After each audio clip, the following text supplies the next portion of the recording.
Hey bitches and the Chinese Bitcoin scammers that are watching my videos. Today we'll be covering Dying Light 1. Not just the vanilla game, but we will be playing the most unbalanced mod that actually changes the genre of the game from action survival to survival horror. YouTubers are actually calling this mod Dying Light's hardest mod, but I call this cock and ball torture simply because the gameplay is just a little bit unbalanced, but it's quite fun once you get the hang of it. Psych! You will never actually get the hang of this game because Surprise, it constantly motherfucker. keeps you on your toes. So in this mod, the zombies are massively buffed and now they actually take more than 1 or 2 hits to go down.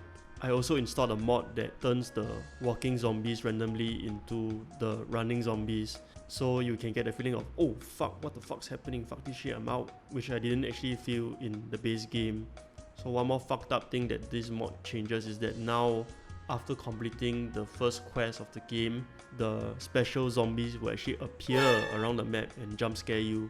And this makes you very surprised because the special zombies do not show up until you have done like a few story quests. Also, weapons now break a hell lot faster, so there is really no point in hoarding your weapons because you're gonna just eat through their durability. The weapon upgrade system also has been changed significantly, whereby now they're actually a bit more easier to find and you can also craft your own now, but that would just help a little bit because you shouldn't get too attached to your weapon because they only have limited amounts of repair.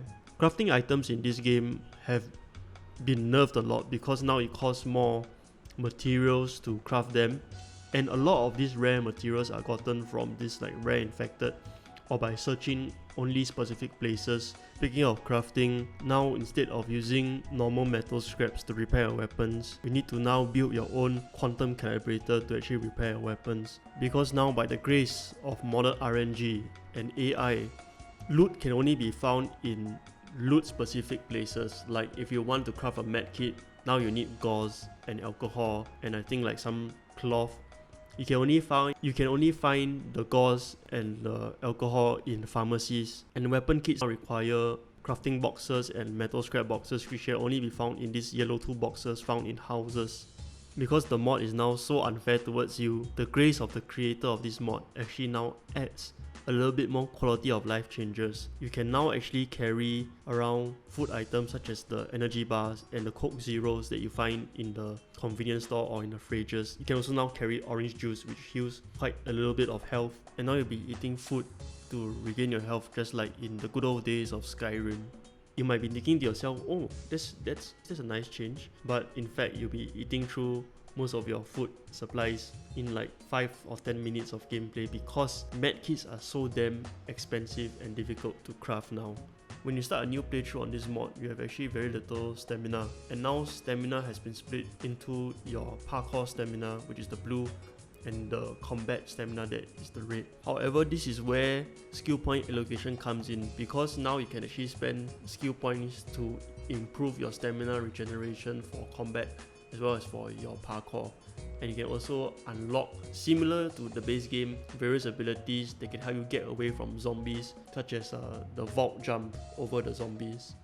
In my opinion, the mod creator has been playing too much Dark Souls, and this design seems to be intentional. The mod owner wants you to actually take a step back from killing zombies and run away from them as much as possible. Stick to the rooftops whenever you can so that the zombies cannot reach you, because dying in this mod is very detrimental. When you die, you lose survival points, similar to the base game. But in the mod, the survival points are needed to actually unlock important survival skills which can actually help you to survive better. You require survival points to unlock the weapon repair toolkit, which is now locked behind the survival skill tree. So if you do not have survival skill points, you cannot have a good time in this mod. So you can actually soft lock yourself by actually dying too many times in this mod. So you might be asking, how do I finish this mod before Dying Like the Beast comes out?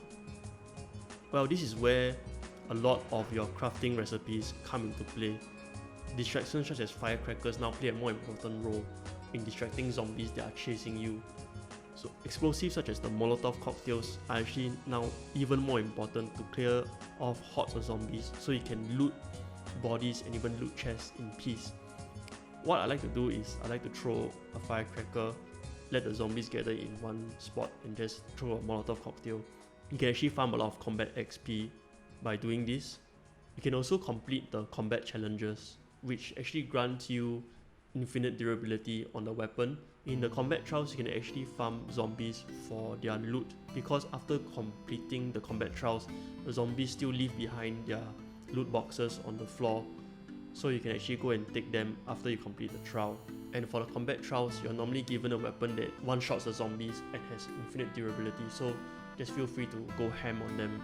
So in summary, if you want a fresh Dying Light 1 experience, you can just install this mod, which is free on the Mod Nexus. And because Dying Light, the Beast, is releasing, I believe, at the end of this week, and if you're poor like me and cannot afford full price games, you can try to beat this mod until Dying Light, the Beast goes on sale and buy it then. Okay, bye bitches.